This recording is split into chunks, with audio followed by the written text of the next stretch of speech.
Hello, and welcome to our look at the upcoming scriptures. This time, once again, like last week, we are observing a feast, and this is particular to the Roman Catholic tradition. It is otherwise the 32nd Sunday of the year. We're coming to an end there, but we will not be looking at those scriptures because there are scriptures assigned to the observance this time of the dedication of the Lateran Basilica in Rome. I will talk a little bit about that and why that's important. And the observance of this occasion always happens on November 9th. So if you're watching this anytime before this Sunday, then, well, it's a little different. But like certain other celebrations within the Christian year, like Christmas, which always falls on the 25th of December, and regardless of the day of the week, that's the day it's observed. So that's true about this particular occasion. The dedication of the Lateran Basilica falls on the 9th, which happens to be a Sunday. That's why we're observing it. However, there are scriptural readings assigned to it. The first reading comes from the book of Ezekiel, chapter 47, verses 1 and 2, verses 8 and 9, and verse 12. The second reading comes from Paul's first letter to the Corinthians, chapter 3, verse 9c through 11, and verses 16 and 17. And finally, the gospel comes from the gospel tradition according to John, chapter 2, verses 13 through 22. So a little bit of a background about the reason for celebrating a feast this day. We remember today the oldest basilica in the city of Rome. It's located on the Cillian Hill, C-E-L-I-A-N. You will remember that the story goes that Rome is built on 7 hills. So this is the one in which this particular building was erected.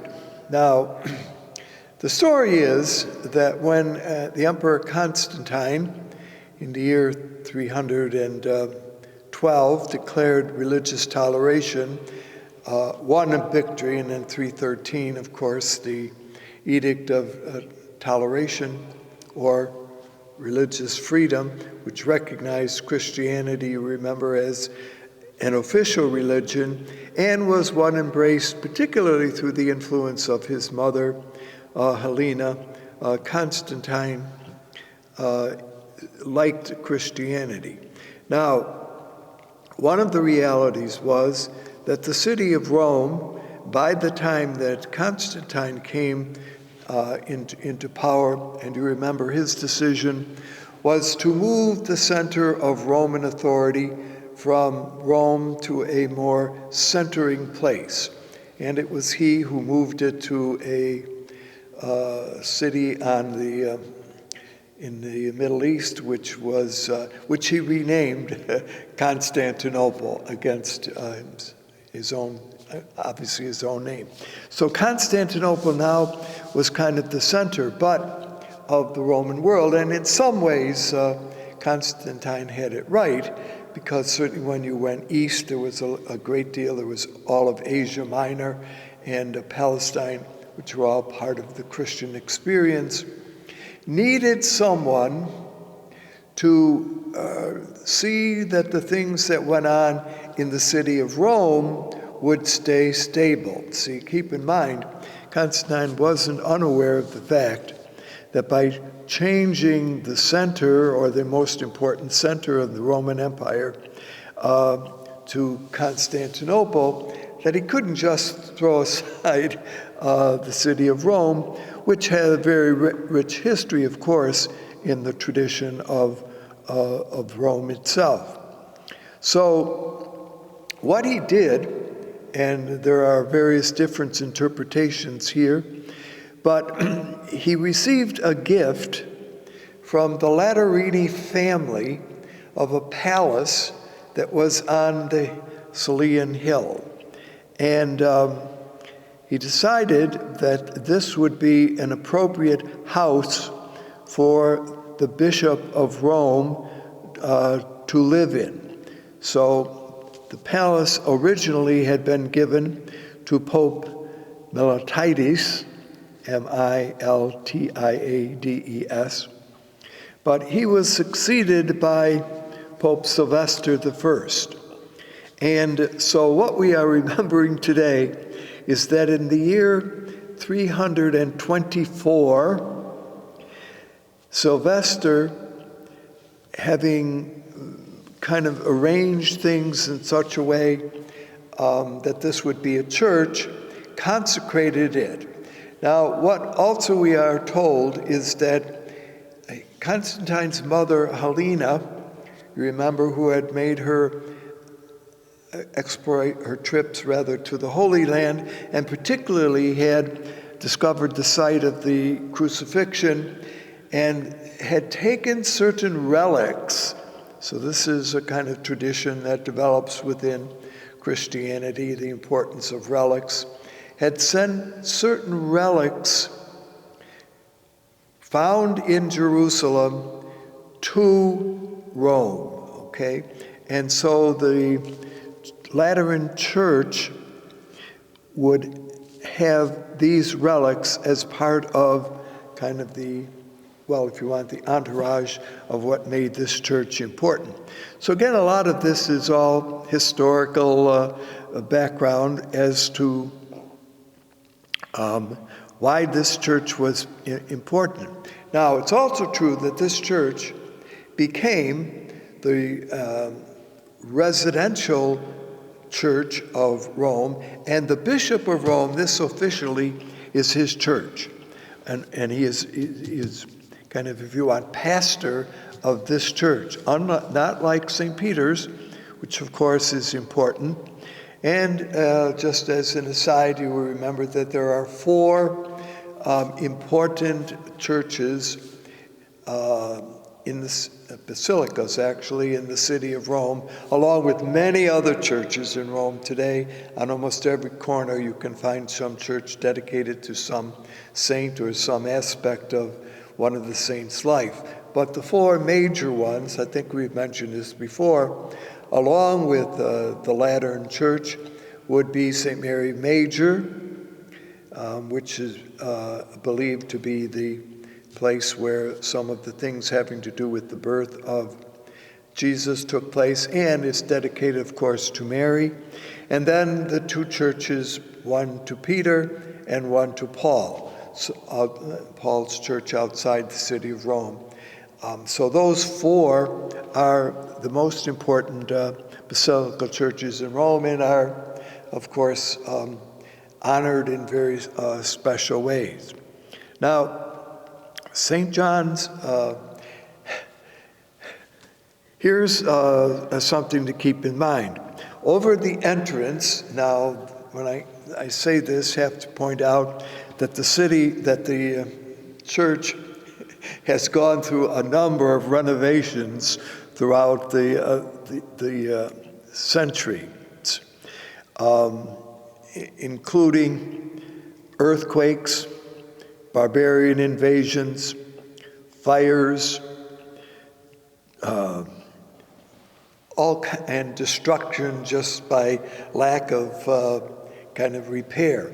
So the church has been, you can think about it, rebuilt and rebuilt a few times throughout the course of history. Yet the spot stays the same. Now, over the entrance to the church are these words written in Latin. I'll read them in English. The mother and head of all churches in the city and the world. So that's really kind of really why this particular church is considered to be important within the Christian tradition. So as I mentioned, the popes resided there for a number of years. The major rebuilding took place in the year 1580 and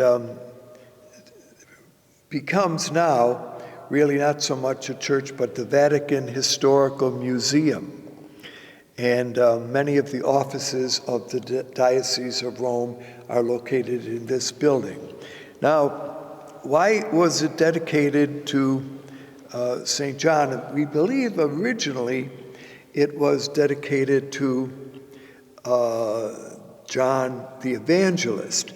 But today, when you look at the history, you'll see that it is St. John the Baptist. Why? Well, of course, because Jesus began his public ministry through the ages of the pouring of water in the Jordan by John the Baptist, and so that's why he has become part of the story here.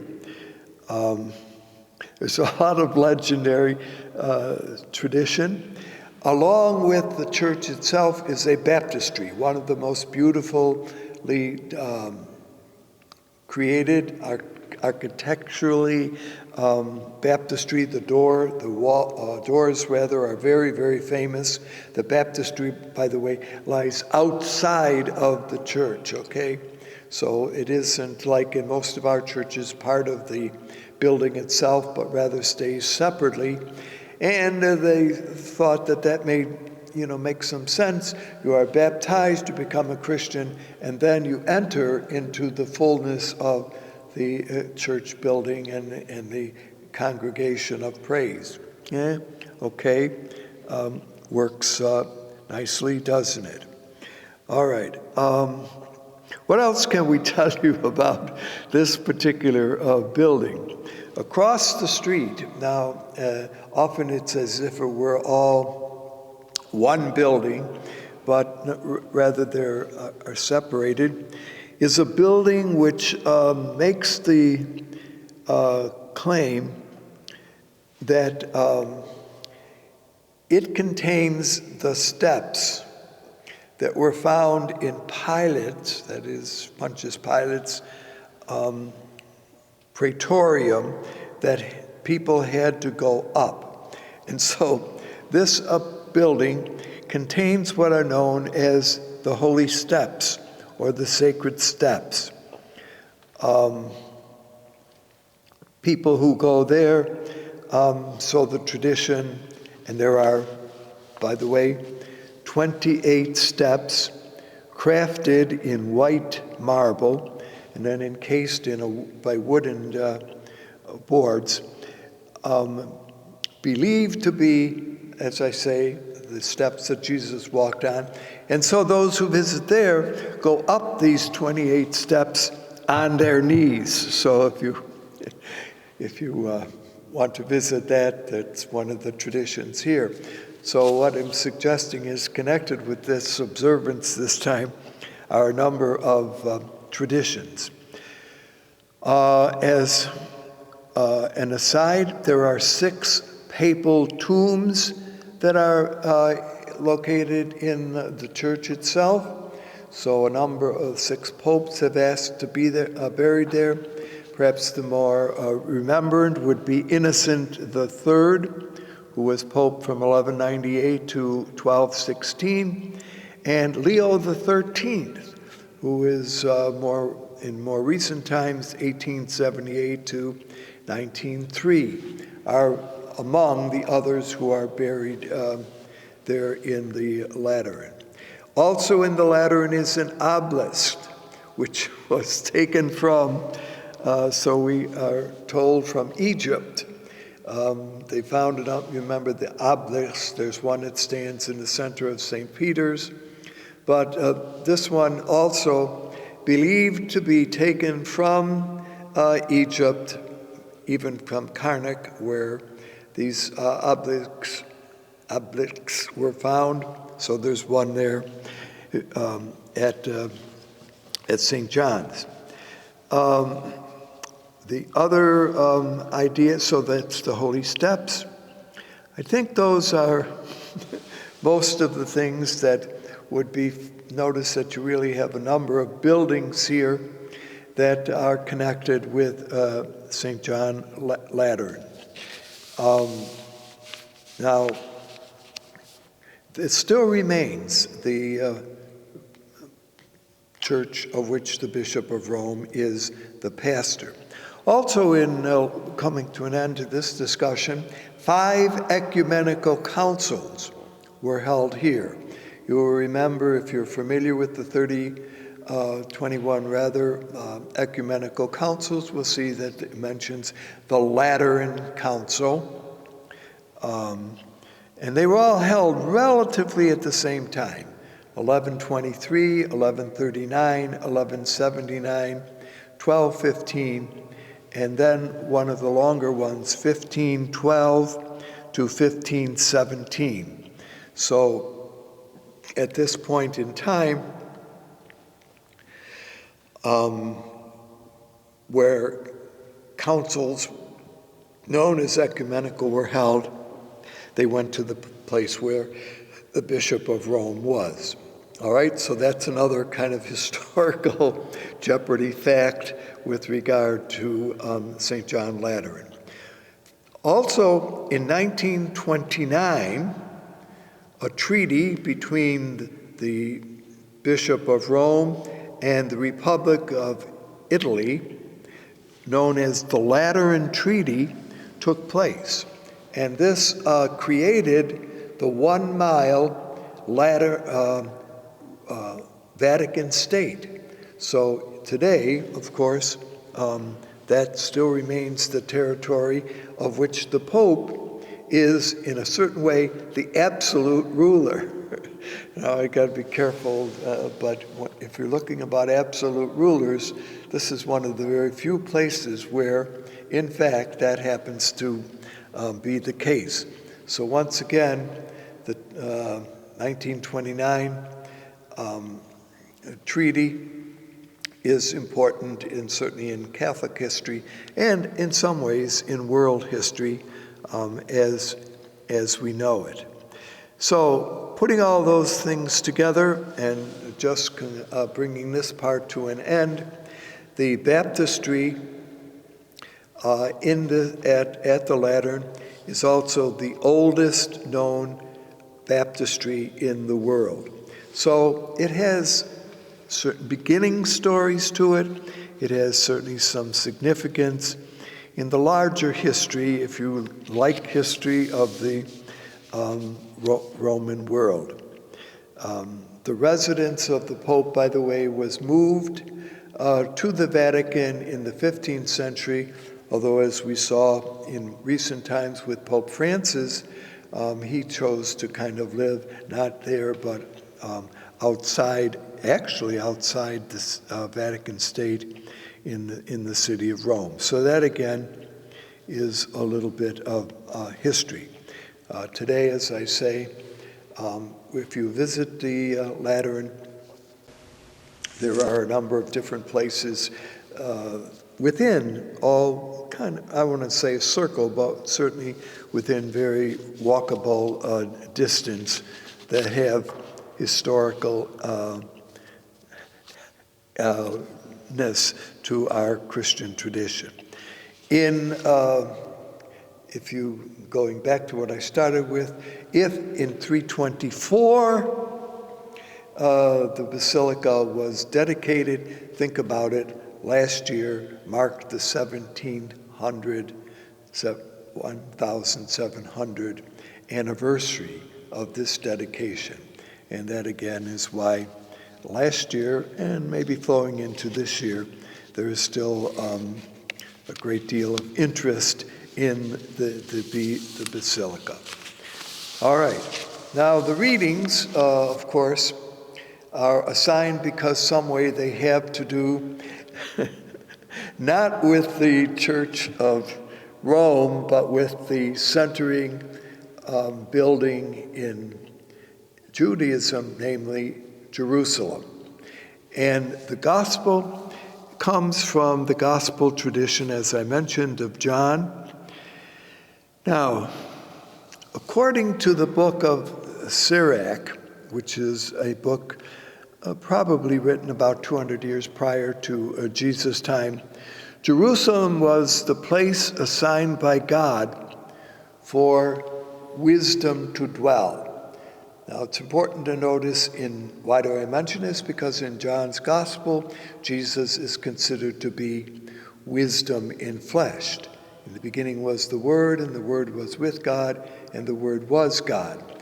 Keep in mind that wisdom is the attended with God, and so how that is also connected here. In earlier times, God's presence with Israel had been signified, you remember, simply by the tent of meeting. But later, God then gets a permanent dwelling place under the aegis of David's son Solomon, and then the rebuilding of the temple and rededicate after the exile, and the rededicating of the temple under Judas Maccabeus, which brings the Hanukkah celebration to the fore. So all of that, again, is part of why the importance of the temple in Jerusalem was significant in Jesus' time.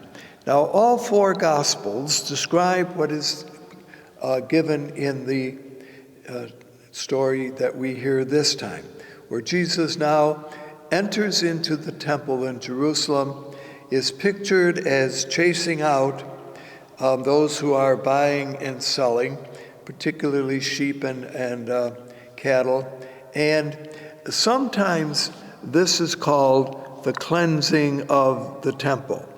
Well, I'm going to argue that maybe that isn't really the whole point of focus here. Matthew, Mark, and Luke all picture Jesus as doing something in the temple area. And they picture it as happening shortly after, or right even on the same, shortly after Jesus entering into the city of Jerusalem on what we call Palm Sunday or Passion Sunday. John, however, pictures Jesus as doing this action in the temple very early on, before he actually commences much of his public ministry. There are a number of differences in John's account of the event that happens in the temple area. And here they are, and then we'll look at it a little bit more in detail. One, John mentions that the Passover was near. John, number 2, mentions that there were larger animals, sheep and cattle, in the temple area. John pictures a different quote from Scripture than you find in the other 3, and that quote is, "Zeal for the house of God will consume me," and that is a phrase that is used there. And then fourth, this is found in John's Gospel by a dialogue with the Jewish authorities about destroying the temple and raising the temple again. All right. So those are some things that are different from the account that's rendered by John. First of all, it's mentioned that the Passover is near. Now, Passover is near. Well, when John tells the story, was Jesus there for the Passover? That could be a problem sometimes. And in fact, there was a tradition which says that those who could not perhaps celebrate the Passover at the appropriate time in the temple could do so a month later. And so there was a further observance of Passover. That's connected with chapter 6 of John's Gospel, which is not needed here, but just to kind of show that there is a connection that the writer makes with the important events in Jewish life that revolve around the 3 major celebrations, Passover being, of course, the most important. Now, this is often pictured as Jesus cleansing the temple. that somehow the activities that are going on in the temple are profaning temple life and temple worship. Well, now that's not really true when we think about it, because, and again, without a full explanation of the setup here, but remember that the temple was a temple building, that around it was a court known as the Court of Men.